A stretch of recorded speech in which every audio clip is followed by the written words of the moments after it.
Jim Jones is very childish and immature individuals hold grudges. Don't you think for one moment he's not mad at Nas because Nas invited Cam to the Hip Hop 50th celebration at Yankee Stadium and not Dipset? Thought Jim was talking about as far as That's right now what- in the clubs and everything is out. He's more relevant to the kids than Nas. That's what he was saying. He's saying to the kids. I don't care about relevancy though. I care about classic. You see, but that's what he was talking about. You see when Jay-Z come out in Paris at 55 years old, that's what I care about. I don't care about the relevancy is like for the moment stuff. Can you sing along the 5 Pusha T records right now? His records. Yes. His records? Yeah. Name I love Pusha. Nostalgia.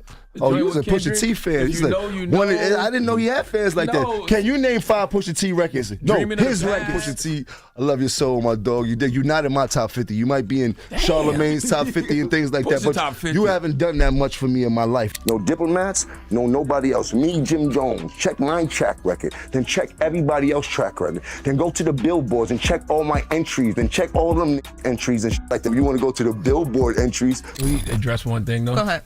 Jim Jones has 9 entries in the Billboard 200 with 3 top 10 albums and no number ones, while Nas has 27 entries, 16 top 10 albums, and 6 that have reached number 1 on the Billboard. Pusha T didn't just drop a diss track, he made a statement. After Jim Jones came for Nas, Pusha stepped in like a lyrical bodyguard, and honestly, fans ate it up. This wasn't just rap beef, this was about defending a legend, because when Pusha talks, people don't just hear him, they listen. Jim Jones seriously picked the wrong names to mess with. Nas, Pusha T, hip-hop royalty. And he disrespected both of them like he had nothing left to lose. Now his whole music career is hanging by a thread, and that's all it took. Just a few wild comments to flip the entire culture against him. He downplayed Nas's legacy. He said Pusha T was overrated, and he even had the audacity to say he made Nas go viral again. That wasn't confidence, that was delusion. And a lot of people think that right there, that was the point of no return. Right now, 2025, I'm in the game still rapping at a high capacity. If Nas wants to smoke, come in the booth. I will rap circles around. Jim Jones is rapping at a high capacity right now in 2025. I'm on record as saying I think some of the best music that's been coming out of New York in recent years has been from Jim Jones. I haven't seen Nas in that mode. Nas still makes great music at a high level. I just haven't seen Nas in that, let's get active, getting at each other mode.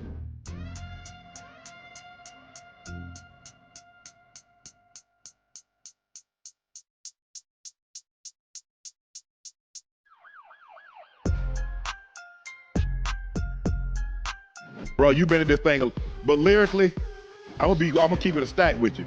Yeah, y'all but ain't look how you with dress. Nas. Look how you dress. You don't even be in the same places I be in. And the things I can be in the church house. You can't F with Nas lyrics. I don't know who told you that. Now look, I know you on that good stuff, but you're not seeing Nas. That was not a top 50 verse. Not at all. He was traveling. He just came back last night. Still not in my top 50. Because after that moment, this stopped looking like a regular rap beef. Something bigger was happening.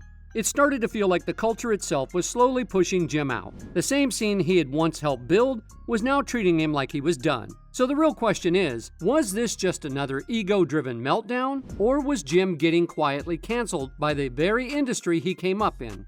Everything started to snowball. That one bold quote kept circulating. Then his summer jam set got mysteriously cut. No warning, no explanation. Meanwhile, Pusha T, he's still applying pressure. No response track from Jim could slow him down. So let's rewind a bit and talk about how Jim got himself into this mess in the first place. Remember, we went viral on the Spotify Rap Caviar podcast. Yes. About Pusha T. People don't like people, see? There we go. And then look what happens. But I'm ready for all things, man. Shout out to Pusha, shout out to that guy, shout out to the Clipse. You know what I mean? Congratulations. Do you like the new song? No, but you don't like Ace Trumpets? What's so great about it? It's so good. It's good? It's so, oh man. It's good? So yeah, there's something going on that you ain't tell us about, bro. It's good in what? A nostalgic value of it? You don't think Ace Trumpets is hard? I don't believe them. But that's a whole nother story. I don't want to downplay nobody's craft or their music. I want to uplift everybody and things like that. But I don't listen to their music. I never have. Jim really thought he could talk down on the legends and walk away clean. First Nas, then Pusha. 2 back-to-back disses like he was trying to self-sabotage. His career barely holding on now, and it all started with a few cocky sound bites. He said Nas wasn't that impactful. He brushed off Pusha as overrated. He even bragged that he made Nas trend again.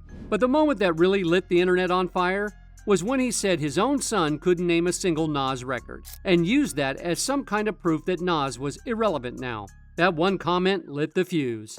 And just like that, people started turning on him.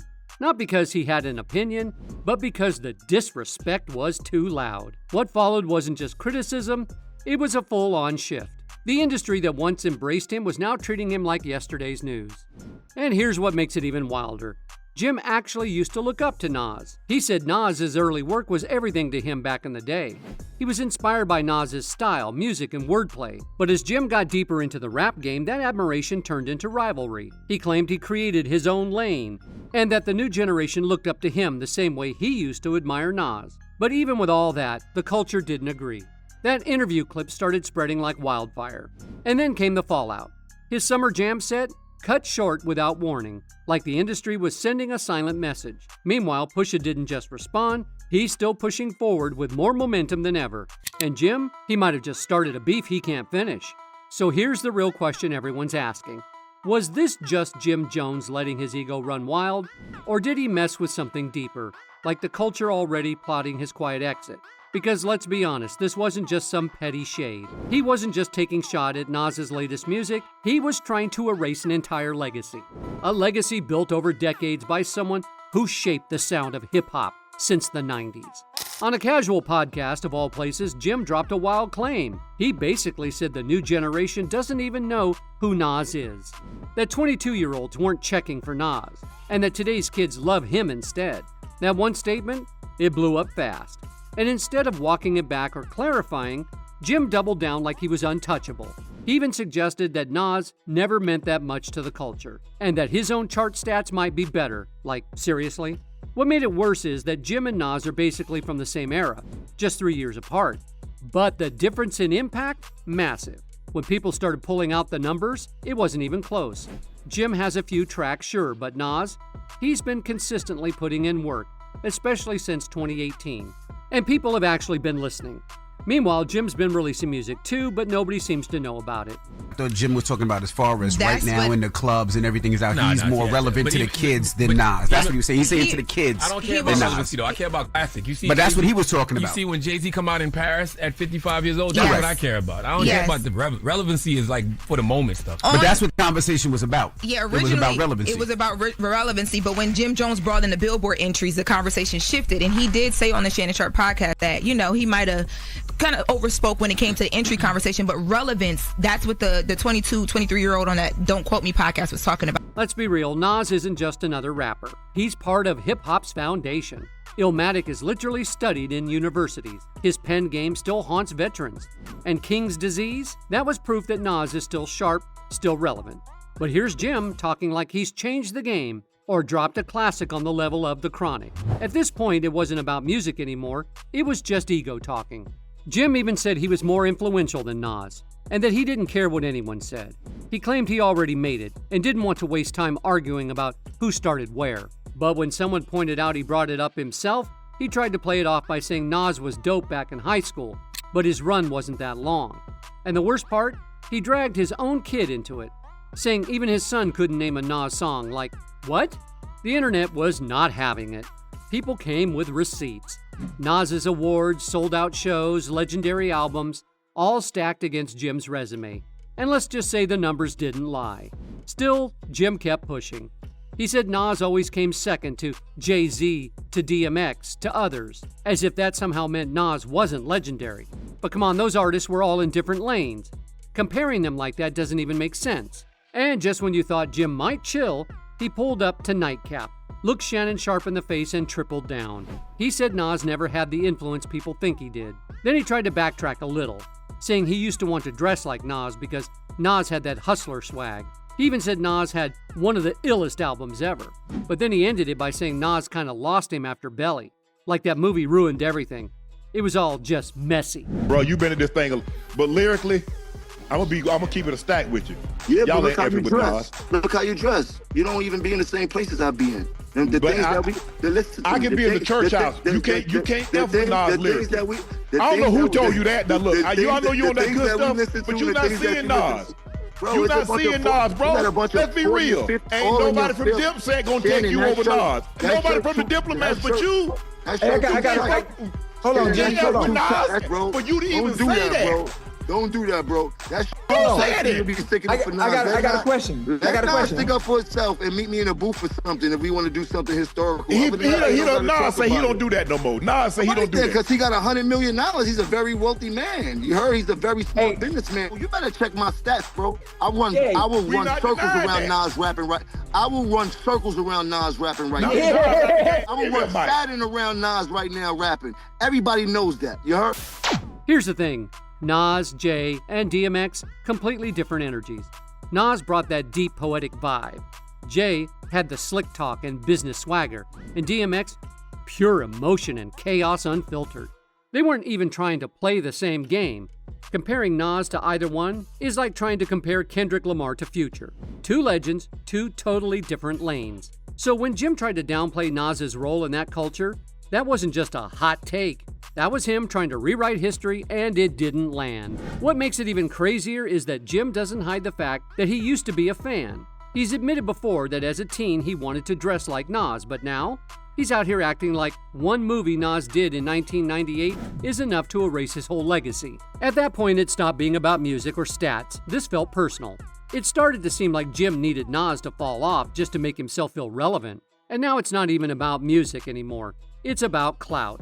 Jim's clearly trying to squeeze his way into that GOAT conversation. But what he really exposed was how much it bothers him that no one puts him on that level. That insecurity, it's showing loud and clear. And if you thought maybe he'd cool off and stop talking, nope, he just kept going. He actually said he did something for Nas that's never been done before, that he made Nas go viral. According to him, Nas had never been talked about this much in his life. Like what? Then he started spiraling, ranting about people comparing Nas to Jay, throwing in a bunch of vague "you dig" comments, like he was justifying his own point. Except there wasn't one. And then came the most delusional quote yet. On Bag Fuel, no less, Jim didn't just suggest Nas wasn't relevant. He didn't just say Nas was second best. He basically acted like he resurrected Nas's whole name single-handedly, like he pressed the viral button on a living legend. In his world, the culture should be thanking him for reminding people Nas exists. Yeah, this is where it all started feeling like a comedy skit. But the internet, they were not laughing. One fan clapped back and said the only reason Jim was ever being talked about was because of the wild stuff he was saying about Nas. And honestly, that's true. People weren't interviewing him for insight, they wanted the clickbait. Another user posted how tired they were of the disrespect, pointing out that dragging legends isn't how you earn clout, it's how you lose it. And the facts, they're not on Jim's side. Nas never stopped grinding. 3 albums in 5 years, a Grammy win, sold out shows all over the map. He's been doing the work. Meanwhile, Jim has been jumping from podcast to podcast, hoping some viral moment will bring him back. But instead of starting a new trend, he accidentally lit the fuse for his own downfall. No Diplomats, no nobody else. Me, Jim Jones, check my track record, then check everybody else's track record. Then go to the billboards and check all my entries, then check all them entries and like that. If you want to go to the billboard entries, pull up Nas billboard entries, then pull up my billboard entries. Can we address one thing though? Go ahead. Jim Jones has 9 entries in the Billboard 200 with 3 top 10 albums and no number ones, while Nas has 27 entries, 16 top 10 albums, and 6 that have reached number 1 on the Billboard 200. Right now, 2025, I'm in the game still rapping at a high capacity. If Nas wants to smoke, come in the booth. I will rap circles around. Jim Jones is rapping at a high capacity right now in 2025. I'm on record as saying I think some of the best music that's been coming out of New York in recent years has been from Jim Jones. I haven't seen Nas in that mode. Nas still makes great music at a high level. I just haven't seen Nas in that, let's get active, getting at each other mode. Let's take it back to 2024. The Louis Vuitton Spring Summer Show in Paris was the place to be. The room was filled with legends. Beyonce, Jay-Z, Rihanna, LeBron, literally every icon in music, fashion, and culture all in one place. Cameras flashing, people watching history unfold. Pharrell was debuting his first collection as the new head of Louis Vuitton Men's. It was already a huge moment. And then the beat dropped. This wasn't your usual catwalk music. Nope, this was Clipse, Pusha T and his brother No Malice came back swinging with a never-before-heard track. After being quiet for years, they used this fashion show to make a loud, powerful return. The moment those bars hit, the energy shifted. Even Jay-Z was feeling it. But this wasn't just a cool track. It was a lyrical warning shot aimed straight at Jim. The timing? Too perfect. The biggest fashion event of the year had just turned into a battleground. One line hit different. Something about chasing features out of your element and blocking your own blessings. Yeah, that was aimed right at Jim Jones. Why? Because Jim had just tried to ride the wave by teaming up with Drake right after Drake got honored by Dipset in Harlem. But let's not forget, that's the same Drake who got torched by Pusha T in The Story of Adidon and still hasn't fully recovered. That was not a top 50 verse. Not at all. He was traveling. He just came back last night. Still not in my top 50. So no, this wasn't some random SoundCloud diss. This was chess. Pusha turned Paris Fashion Week into his personal war zone. And instead of clapping back on a track, Jim ran to every podcast mic he could find. Breakfast Club, Rap Caviar, Drink Champs, you name it. He was out here dragging Pusha's name like he was begging for attention. On one of those shows, he even asked why no one could name 5 Pusha T tracks. He called Pusha overrated and claimed he wasn't even in his top 50. Then he went on this whole rant saying Pusha never had that kind of impact, that no one wanted to be like him, no girls were chasing him, and he didn't influence how people dressed or talked. It was basically him listing all the reasons why he didn't see Pusha as a legend. Can you sing along the 5 Pusha T records right now? His records. Yes. His records? Yeah. Name I love Pusha. Nostalgia. Oh, you was a Pusha T fan. You know, you know. I didn't know he had fans like that. Can you name 5 Pusha T records? No, his records. Pusha T, I love your soul, my dog. You're not in my top 50. You might be in Charlemagne's top 50 and things like that, but you haven't done that much for me in my life. Like, I didn't never want to be like Pusha. I never had a Pusha moment in my life. I never thought, like you did, like, where I'm from, niggas want to be like you if you was really that dude and that rapper and things like that. Wayne wanted to be like Pusha? Shit. He was influenced by Pusha? Yeah? Yeah. Okay, cool. That's why Pusha did the Mr. Me Too record. Okay, cool. You a very strong Pusha T fan. Mm-hmm. But what else has he bring to the game? Did he make people want to dress like him? Did he have some slang that everybody was talking like him? There'll be the girls, all the girls wanted to do him. Like, what is you did? He even clowned a fan for knowing too much about Pusha T, saying that's exactly why Pusha made Mr. Me Too. Like, okay, Jim, you've clearly got a lot of feelings. But the more he talked, the more it felt like he was trying way too hard to convince people that Pusha didn't matter. And the thing is, Pusha didn't even respond with words. Instead, he let the music in the moment speak. And the power move? It was unmatched. While Jim was making noise on podcasts, Pusha had billionaires, fashion moguls, and music royalty in the front row of his comeback. It wasn't just about bars, it was about dominance. And don't forget the symbolism. Pharrell produced the track. Yes, that Pharrell. The same guy who helped create the Clipse sound from day one. A man with deep roots in both Virginia grit and global fashion. Together they dropped Chains and Whips, a song reportedly made inside Louis Vuitton's Paris headquarters, literally overlooking the Seine River. Pharrell pointed out the exact window to the New York Times and said, "This was made in this room. We were looking out the window, talking about beating the system. Like, that's how deep this went." While Pusha was out in Paris making chess moves with billionaires, Nas was back in Queens, quietly building something massive. No noise, no drama, just action. While Jim was hopping from one podcast to the next, trying to stay relevant, Nas was locking down Resort World Queens, a 350,000 square foot casino backed by a $5 billion vision. And no, this wasn't just another celeb slapped on a project. Nas was investing in his borough, planting roots and securing generational wealth. He wasn't just making money, he was changing the game for Queens. At the same time, Jim was still bragging about summer jam slots like it was 2008. Meanwhile, Nas didn't even have to spit a single bar. He dropped receipts, real ones, and those landed harder than any diss track ever could. People saw it instantly. Comments under Nas's posts were brutal. One fan even called it out, saying while someone else was out here chasing viral moments, Nas was out here making boss moves.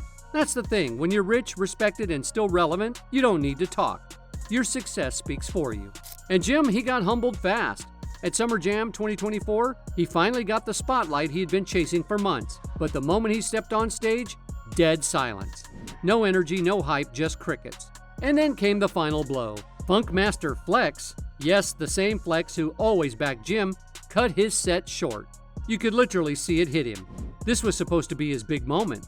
But instead of shining, everything he built around the beef just fell flat. When it came time to show up, Jim didn't bring the hits, he brought baggage. Jim Jones and what Jim Jones have done in this game. A lot of these rappers have done a tremendous job, and I take nothing away from them, but they forget I got a hell of a catalog. Me, Jim Jones, myself, gold records, platinum records, gold albums, platinum albums. No, me, Jim Jones. No diplomats, me, Jim Jones. Check my track record, then check everybody else's track record, then go to the billboards and check all my entries, then check all them entries and shit like that. And I'm not taking nothing away from nobody. I've been spanking a lot of this shit. I'm talking about the industry. I've been putting on. I gotta show you the statistics of what I've done. You heard to what other people was done. You heard them. You wanna go to the billboard entries, pull up Nas billboard entries, then pull up my billboard entries. Listen, we can't compare the two. What I'm trying to tell you is I wanna go there. Hold on. I wanna go down the line now, because we have been going down the line. But of course he wasn't done. Jim had one more diss ready, and this one got real personal. After Pusha T's iconic Louis Vuitton power move, Push stayed silent publicly. But behind the scenes, the streets were definitely talking. Jim popped up again on Spotify's Rap Caviar, and the awkward energy was loud. He started throwing weird comments, giving half-hearted shout-outs to Pusha and Clipse, while clearly trying to sound unbothered. When someone asked if he liked the new song, he flat out said no. They pushed back, saying the song had good trumpets and nostalgic energy, but Jim wasn't buying it. He brushed it off like he didn't believe the hype, and even hinted that something deeper was going on. It was messy, vague, and low-key, sounded like he was trying to convince himself more than anyone else. He tried to clean it up at the end by saying he didn't want to downplay anyone's craft, but by then the damage was already done. He just couldn't hide how bothered he really was. And word on the street is Pusha T is far from done. Insiders close to Clipse are saying their reunion album is stacked with next-level disses aimed right at Jim's neck. And that Paris track, that was just the intro. What's coming next is way darker. Some fans are already calling it Pusha's Coke Bear era, because this man's not just throwing warnings anymore, he's fully embracing the villain role and loving every second. He's not being nice, he's not playing fair, and if Jim keeps talking, the next hit might be full-on lyrical M. And the craziest part? This whole thing was never about the lyrics. It was about the setup. Pusha's comeback was wrapped in billion-dollar energy. Billionaires in the front row, high fashion, elite stages. Meanwhile, Jim, he was rapping in Harlem alleyways, trying to bring himself back, using the same exact beat he just got buried on. That's right, he tried to flip Chains and Whips into a response track, but instead of landing a hit, he just made himself look worse.